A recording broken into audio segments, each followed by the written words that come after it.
मैंने कहा बैठ ना, कोई हद नहीं, आप सभी सेलर्स और अफसर्स सभी लोग बैठ जाइए।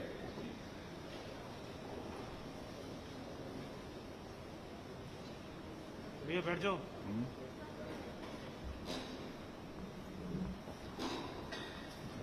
आप लोग बैठ जाइए, आप भी कोई हद नहीं। Chief of naval staff admiral Karambir Singh ji and vice admiral Shri A.K. Chawla, lieutenant general Shri Harpal Singh ji भी हैं क्या? हरपाल सिंह, हाँ, फ्लैग ऑफिसर्स और हमारे यहाँ पर मौजूद सभी सेलर्स, सचमुच आज इस सदर्न नेवल कमांड में आप सभी से मिलकर मुझे बेहद खुशी हुई है। और यहां आने के बाद सुनील कुमार, जिनका कि अभी अभी भाषण आप सबके सामने हुआ है, आप सबकी कितनी हौसला अफजाई उन्होंने की इसके बारे में मेरा तो असेसमेंट नहीं है, लेकिन मेरी हौसला अफजाई उन्होंने कुछ कर दी है, जरूरत से ज्यादा कर दी है। लेकिन यकीनन आप सबसे मिलकर मुझे बेहद खुशी हुई है। और जब भी, चाहे हमारी आर्मी हो, चाहे हमारी एयरफोर्स हो, चाहे हमारी नेवी हो, इनके ऑफिसर से, जवानों से मेरा मिलना होता है तो मेरी हौसला अफजाई होती है, यानी मेरा हौसला बढ़ता है, मेरा कॉन्फिडेंस लेवल बढ़ता है कि देश हमारा सुरक्षित है। यह विश्वास और भरोसा भी हमारा बढ़ता है। और इस सदर्न नेवल कमांड में कि आप सभी लोगों से मिलकर यहाँ मुझे विशेष खुशी हुई है। मुझे आपकी जानकारी में यही लाना चाहता हूँ कि कल से मैं दौरे पर हूँ। कारावार और कोच्चि, दो स्थानों पर जाने का मौका मिला है। कारावार में मैंने प्रोजेक्ट सी बोर्ड को देखा और प्रोजेक्ट सी बोर्ड को देखने के बाद मैं इस नतीजे पर पहुंचा हूं कि वो हमारा एक ऐसा नेवल बेस बनेगा जो कि एक समय एशिया का बिगेस्ट नेवल बेस वो बनेगा। ऐसा मेरा विश्वास, एक ऐसा भरोसा मेरा बना है।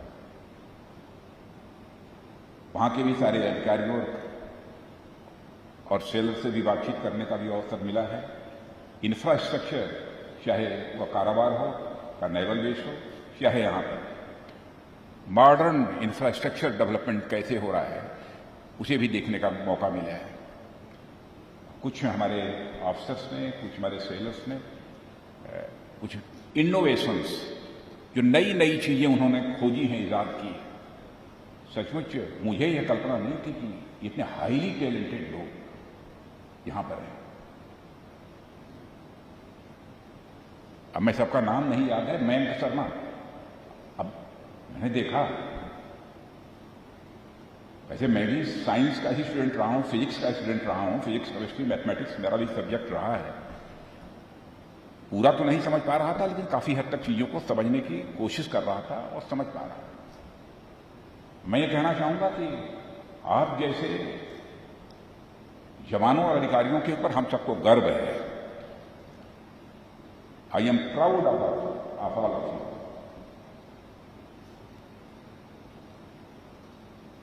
और हमारा देश सुरक्षित है, ये बात मैं विश्वास के साथ में कह सकता हूं। और मैं ये भी आश्वस्त हूं कि जो कुछ भी काम इस समय चल रहा है, चाहे कारावार में चल रहा है, यहां पर भी इंफ्रास्ट्रक्चर डेवलपमेंट जो हो रहे हैं, वो हमारी स्ट्रेटेजिक नीड्स को भी पूरा करेंगे और हमारी ऑपरेशनल नीड्स को भी वो पूरा करने में वो सफल होंगे, ऐसा मेरा विश्वास है। यहां की ट्रेनिंग फैसिलिटी भी मैंने देखी है, वर्ल्ड क्लास की ट्रेनिंग फैसिलिटी यहां पर है, यह मुझे बताया गया। लेकिन मैं 2 वर्षों से डिफेंस मिनिस्टर हूं, अभी तक मुझे इस बात की जानकारी नहीं थी कि सदर्न नेवल कमांड में वर्ल्ड क्लास की ट्रेनिंग फैसिलिटी है। आज इस बात की मुझे जानकारी मिली है। और दुनिया के दूसरे देशों से भी आकर लोग यहां पर ट्रेनिंग हासिल कर रहे हैं। अभी diving school, navigation and direction school charismatic काम कर रहा है। और मेरा विश्वास है कि जिस मनोयोग के साथ, जिस कंसंट्रेशन के साथ आप लोग काम कर रहे हैं और जिनको सचमुच कंसंट्रेशन की, ध्यान लगाने की, किसी काम में पूरे मनोयोग से जुड़ जाने की कला जिनके पास होती है, क्षमता होती है, वो जीवन में बड़े से बड़े लक्ष्य को प्राप्त कर सकते हैं। दुनिया की कोई ताकत उन्हें रोक नहीं सकती। वो क्षमता आप लोगों के अंदर है। वैसे वेस्टर्न कमांड में इसके पहले भी कभी आना हुआ है जनरल कमांड में? यहां पर कभी मेरा आना शायद नहीं हुआ है। और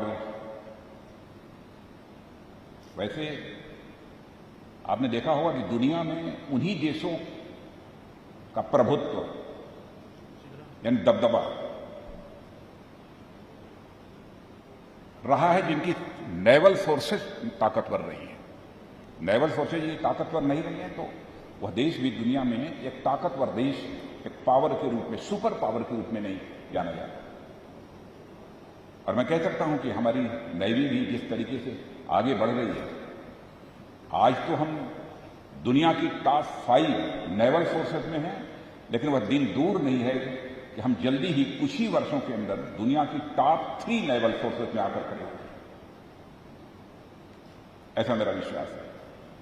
15th और 16th सेंचुरी, आप लोगों ने भी हिस्ट्री पढ़ा होगा तो जानकारी होगी। वहां पर चाहे पुर्तगाल हो, चाहे स्पेन हो, चाहे वह फ्रांस हो, या फिर 17th और 18th सेंचुरी में इंग्लैंड, हॉलैंड जैसे देश हों, इन सबकी मैरीटाइम पावर ने ही इन्हें पूरे दुनिया में इनको पहचान दिलाई है। सारी दुनिया में इनकी पहचान बनी है इसी अपनी मैरीटाइम पावर के कारण। और 10th सेंचुरी में तो भारत की भी बनी, 9th 10th सेंचुरी में भारत की भी यह पहचान थी। आप सबको इस बात की भी जानकारी होगी, 10th सेंचुरी में एक सागर सम्राट राजेंद्र चोल ने अपनी नेवल फोर्स के द्वारा ही हिंद महासागर, इंडो पैसिफिक में स्थित देशों जैसे म्यांमार है, थाईलैंड है, यह सब मलेशिया है, इंडोनेशिया है, यहां तक अपना प्रभुत्व जमा लिया था। और इन देशों में आप चले जाइए तो वहां पर इंडियन कल्चर, भारतीय संस्कृति की वहां पर छाप आपको देखने को मिलेगी। आपको लगेगा कि भारत से यहां की कल्चर कई मामलों में काफी मिलती जुलती है, यह भी देखने को मिलेगा। इस बात का प्रमाण है कि राजेंद्र चोल ने अपनी नेवल फोर्स के अपनी ताकत के कारण ही यह करिश्मेटिक काम किया था। और दुनिया में एक ही ऐसा महासागर है जो कि हमारे देश के नाम से है, जिसे हम हिंद महासागर कहते हैं। एक ही महासागर। और मित्रों, आज इस बदलते हुए जियोपॉलिटिकल और इकोनॉमिक पर्सपेक्टिव में हिंद महासागर का महत्व बढ़ता जा रहा है, लगातार बढ़ता जा रहा है। जितना बढ़ा है आज बढ़ा है, लेकिन इसके आगे भी लगातार बढ़ता जा रहा है, क्योंकि दुनिया की 20% LNG, 80% ऑयल शिपमेंट और पूरी दुनिया का आधा कंटेनर ट्रेड और 1/3 बल्क कार्गो ट्रैफिक प्रतिवर्ष इसी क्षेत्र से होकर गुजरता है। और इस क्षेत्र की जो टोटल पॉपुलेशन है, पूरे वर्ल्ड की 1/3 पॉपुलेशन यहीं रहती है, पूरे वर्ल्ड। इस कारण दुनिया की बड़ी शक्तियों का, जो बड़ी बड़ी पावर्स हैं, दुनिया की ताकतें हैं, उनका भी इंटरेस्ट इस क्षेत्र के प्रति, इस हिंद महासागर के प्रति रहता है। और ऐसी परिस्थिति में हम सभी लोगों को अपनी ताकत को और अधिक बढ़ाने की जरूरत है, ऐसा मैं महसूस करता हूं। और मैंने आज यहां पर विक्रांत को जाकर देखा है, हमारा इंडिजिनस एयरक्राफ्ट कैरियर। इसके पहले मुझे विक्रमादित्य पर भी एक रात आपके chief of naval staff Shri Karambir Singh ji के साथ रहने का अवसर मिला है। मैं उस समय यह सोचता था कि क्या भारत में भी ऐसा कुछ बन पाएगा, लेकिन आज विक्रांत को जो मैंने देखा है, मेरा विश्वास पक्का है कि आज तो विक्रांत बन रहा है, वह भी आईएनएस विक्रमादित्य से कम नहीं है, लेकिन वह दिन दूर नहीं है कि आईएनएस विक्रमादित्य से भी बेहतर इस प्रकार के इंडिजिनस एयरक्राफ्ट कैरियर भारत में बनेगा, और दुनिया के दूसरे देशों को हम देंगे। उसको देखने के बाद भी मेरा हौसला बढ़ा है। अब हमारी पहुंच अब धीरे धीरे हिंद महासागर से बढ़कर प्रशांत और अटलांटिक महासागर तक हो गई है, हो जाएगी और बढ़ेगी इस प्रकार के कैरियर्स के कारण। और यदि मैं कहूं कि इस प्रकार के जो कैरियर्स बन रहे हैं सचमुच एक ब्रह्मास्त्र के रूप में यह काम करेंगे, तो यह भी कहना एग्जैगरेशन नहीं होगा, यह कहना भी एग्जैगरेशन नहीं होगा। और मित्रों, यदि मैं इंडियन नेवी की बढ़ती शक्तियों की बात करता हूं तो इसका संबंध केवल हमारे टेरिटोरियल रीजन तक ही सीमित नहीं होता है। हमारे इंटरेस्ट इंडियन ओशन रीजन और इसके आगे के क्षेत्रों तक भी पूरी तरह से व्याप्त हैं, यदि मैं यहां के बारे में मैं बात करता हूं। खासकर पश्चिमी प्रशांत महासागर और इस क्षेत्र के तमाम देशों के साथ हमारे इकोनॉमिक, पॉलिटिकल और कल्चरल ये रिलेशंस हैं, और इस क्षेत्र में अक्सर तनावपूर्ण स्थितियां बराबर बनती रहती हैं। मैं कह सकता हूं कि यह पूरा का पूरा क्षेत्र एक कॉन्फ्लिक्ट हॉटस्पॉट बन गया है। और ऐसे में जब इतना टेंशन हो और पूरा क्षेत्र ही कॉन्फ्लिक्ट हॉटस्पॉट यदि बन गया हो, तो हम लोगों को पहले से ज्यादा अधिक सतर्क रहने की आवश्यकता है। और मुझे खुशी है कि हमारी यह इंडियन नेवी देश की सुरक्षा के साथ देश की सुरक्षा की जिम्मेदारी को बखूबी तो निभा ही रही है, बल्कि जो कुछ भी इंडियन नेवी करती है वो हमारे डिप्लोमेटिक रिलेशंस को, इंटरनेशनल कम्युनिटी में डिप्लोमेटिक रिलेशंस को भी बढ़ाने में बहुत बड़ा योगदान कर रही है। मैं इस इंडियन नेवी की डिप्लोमेटिक रिलेशंस को बढ़ाने में जो कंट्रीब्यूशन है उसकी मैं अपनी तरफ से सराहना करता हूं। और मित्रों, मैं पूरी तरह से आश्वस्त हूं हमारे राष्ट्र की शांति, सुरक्षा और समृद्धि, पीस, सिक्योरिटी एंड प्रॉस्पेरिटी बहुत हद तक निर्भर करती है तो हमारी इंडियन नेवल फोर्स पर निर्भर करती है। यह बात यदि मैं कहीं बाहर बोलूं तो शायद किसी की समझ में ना आए, देखिए ऐसे सेंटर्स पर आकर मिले, हमारे ऑफिसर से मिले, हमारे सेलर से मिले, उसकी समझ में आएगा यह ताकत है तो हमारे इंडियन नेवी में है, जो कि पीस भी ला सकती है, सिक्योरिटी के मामले में भी और प्रॉस्पेरिटी के मामले में काफी हद तक जो है ये कंट्रीब्यूट कर सकते हैं। और नॉर्दर्न सेक्टर में इंडियन नेवी की सराहनीय भूमिका रही है, इस बात की भी मुझे जानकारी दी गई है, इसकी बहुत विस्तार में जाकर मैं चर्चा नहीं करना चाहता। और जो तनाव की स्थिति रही है उसके पीछे आप लोगों की कार्रवाई और जो अदनान की खाड़ी से मलक्का की ओर शिप्स और सबमरीन और एयरक्राफ्ट की तेजी से तैनाती आप लोगों ने की है। मैं किस तनाव की बात कर रहा हूं? इंडो चाइना स्टैंड ऑफ की बात कर रहा हूं। उस समय जो आप लोगों ने तैनाती की है इंडियन नेवी की, मैं उसकी भी मैं यहां पर प्रशंसा करना चाहता हूं। और संकट की घड़ी में बराबर हमारी इंडियन नेवल फोर्स जो खड़ी रही है। अब मैं गोवा मुक्ति संग्राम की 61 की चर्चा करूं, 71 भारत पाकिस्तान वार की मैं चर्चा करूं, और इधर ऑपरेशन सकून, ऑपरेशन राहत, ऑपरेशन मदद जैसी मानवीय सहायताएं आप लोगों ने की है, उससे इंडियन नेवी के प्रति लोगों का सम्मान, इंडियन नेवी के प्रति लोगों की प्रतिष्ठा बढ़ी है। कोविड की संकट में तो आपकी भूमिका ने लोगों का दिल जीता है। आप लोगों को शायद इतनी जानकारी न होगी, आपके रोल की चर्चा, हमारे इंडियन आर्मी के रोल की चर्चा, नेवी के रोल की चर्चा, एयरफोर्स के रोल की चर्चा गांव-गांव में हो रही है।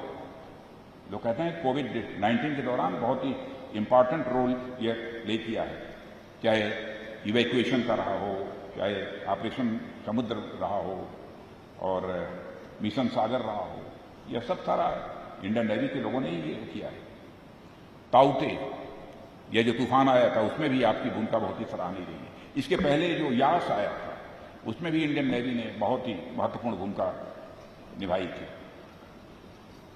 और मैं पूरी तरह से मैं आश्वस्त हूं कि भविष्य में भी इंडियन नेवी अपनी महत्वपूर्ण भूमिका बराबर निभाती रहेगी।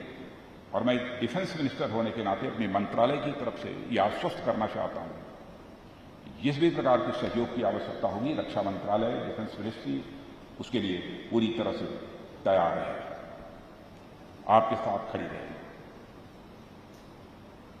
इस अवसर पर इससे ज्यादा कुछ न कहते हुए, क्योंकि अब बड़े खाने का अवसर है। अब जिसमें साथ मिल बैठकर खाते हैं लोग, तो खाना उसमें स्ट्रेंथ कितनी है, कितनी संख्या है, यह नहीं देखा जाता, वह खाना बड़ा ही होता है। और जब भोजन का समय हो तो उसमें भाषण भी बहुत लंबा अच्छा नहीं लगता है, लेकिन फिर भी मैंने आप लोगों का समय लिया है, क्योंकि इस जिम्मेदारी का भी निभाना बड़े खाने के अवसर पर रक्षा मंत्री के लिए आवश्यक हो जाता है।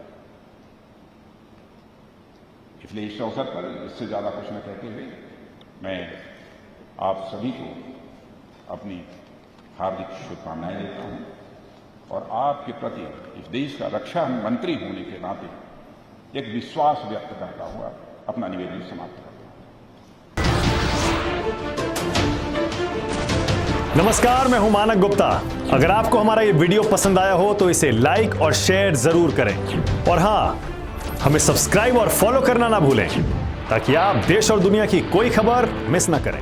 तो जुड़े रहिए हमारे साथ और देखते रहिए न्यूज़ 24।